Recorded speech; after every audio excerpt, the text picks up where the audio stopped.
get and fulfill a political aim or to force a government to act. This word terrorism was initially first time coined in 1790s during the French Revolution. And it was in 1790s that the statesman Edwin Burke, who was a British statesman, he used this word to describe the Jacobin-ruled French regime. And the years 1793 and 1794, it was called the Reign of Terror, the Years of Terror. And Maximilien Robespierre, he was heading this government, and during that time, he has killed thousands of people. He has guillotined thousands of innocent human beings. Historical records tell us that he had arrested more than 500,000 human beings, out of which 40,000 he has executed. More than 200,000 were deported, and more than 200,000 they were starved and tortured to death in the prisons. So this word terrorism initially was coined to describe the people during the French Revolution.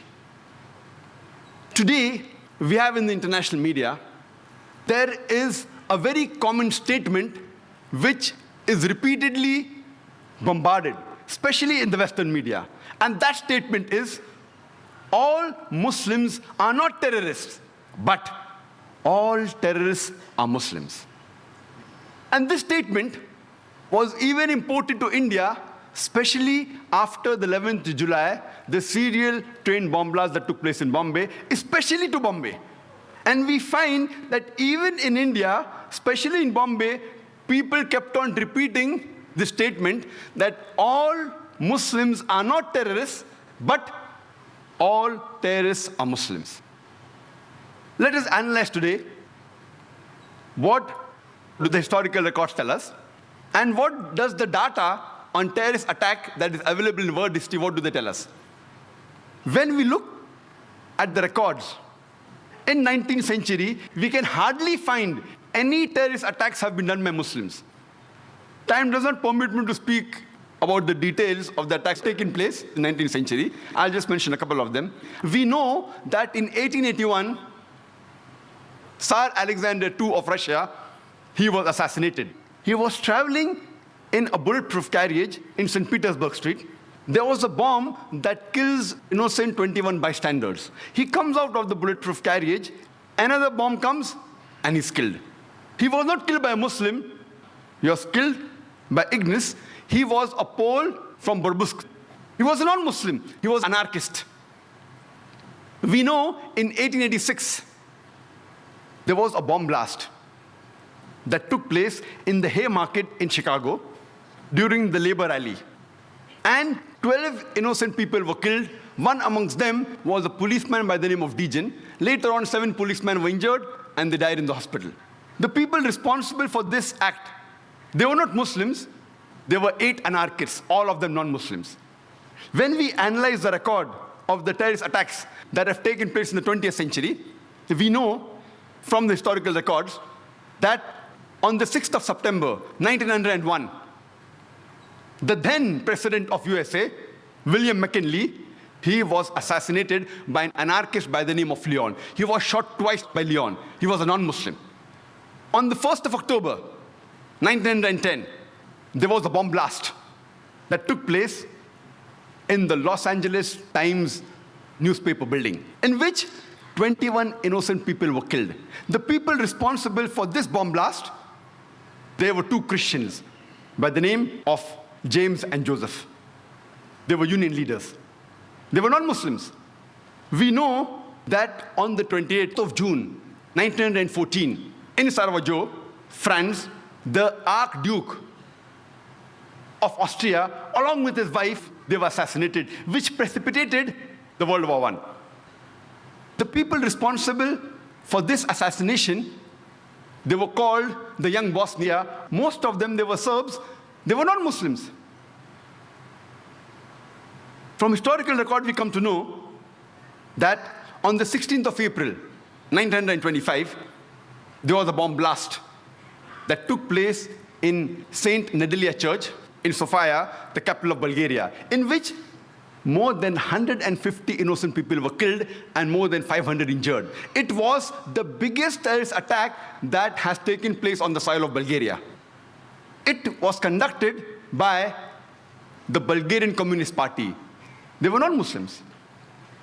We know from historical records that on the 9th of October, 1934, King Alexander I of Yugoslavia, he was assassinated by a gunman by the name of Lada Georgiev. He was a non-Muslim. The first US plane to be hijacked, it was not by a Muslim, it was by a non-Muslim by the name of Ortiz. He hijacked the US airliner to Cuba, and he later on got their asylum. When we go to the records of terrorist attacks done, we come to know that in the year 1968, the ambassador to Guatemala, he was assassinated by a non-Muslim. In 1969, the ambassador to Japan, he was knifed by a Japanese, a non-Muslim. The ambassador to Brazil in 1969, he was kidnapped by a non-Muslim. The famous attack, the Oklahoma bombing, which took place on 19th of April, 1995, where there was a truck loaded with a bomb which rammed into the federal building in Oklahoma, which killed 166 innocent human beings. And hundreds other were injured. Initially, it came in the press, Middle East conspiracy, for days together. Later on, they came to know it were two right-wing activists, Christians by the name of Timothy and Terry, who were responsible for the bombing of the federal building in Oklahoma. But when this news comes, it comes for a couple of days and then it vanishes. But before, for several days, Middle East conspiracy, Middle East conspiracy. After World War II, from 1941 to 1948, in a span of 8 years, 259 terrorist attacks were conducted by Jewish terrorists. By many organizations, Ignun, Stern Gang, Haganah, and we know of the famous bombing of King David Hotel, which took place on the 22nd of July, 1946. They were conducted by Ignun under the leadership of Menachem Begin, in which 91 innocent people were killed, out of which 28 were British, 41 were Arabs, 17 Jews, and 5 others. The Ignun group, they dressed up as Arabs to show as though Muslims did the bombing. And the person responsible was Menachem Begin. And it was the biggest terrorist attack against the history of British Mandate, in which 91 people were killed. And at that time, Menachem Begin, he was called as terrorist number 1 by the British government. Later on, after a few years, he becomes the Prime Minister of Israel. And later on, after a few years, he gets the Nobel Prize for Peace. Imagine, a person who has killed hundreds and thousands of innocent human beings becomes the Prime Minister of Israel and later on gets the Nobel Prize for Peace. And most of the groups that were fighting, like Stern Gang, Ignun, Haganah, all of these Jewish groups and the leaders like Yitzhak Rabin, Menachem Begin, Ariel Sharon, later on became prime ministers and high-holding ranks in the state of Israel. And all of them, they were fighting for a Jewish state. If you see the world map, before 1945, Israel did not exist. Israel didn't exist. These Jewish groups, they were called as terrorists by the Britishers. They fought for a Jewish state. Later on, with power, they grabbed the land and they kicked the Palestinians out. And now these same people are calling the same Palestinians who are fighting for a more just cause, for getting the land back. And they are labeled today as terrorists by the Israelis.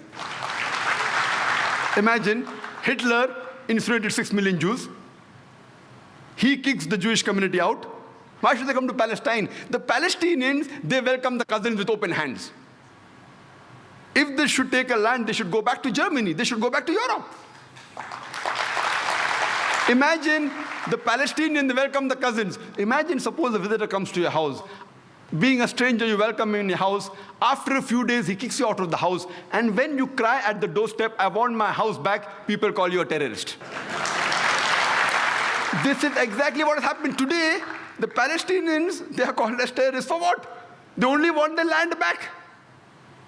And so-called people, most of these powerful first world countries, they are agreeing with this unjust cause. We know that in Germany, from historical records, from 1968 to 1992, the Baden-Meinhof gang, they killed several innocent human beings. In Italy, we come to know from records about the Red Brigades, which has killed several innocent human beings. They were also responsible for kidnapping the Prime Minister of Italy, Aldo Moro. And after 55 days, they killed him. Further, when we come, a similar gang, a similar terrorist outfit,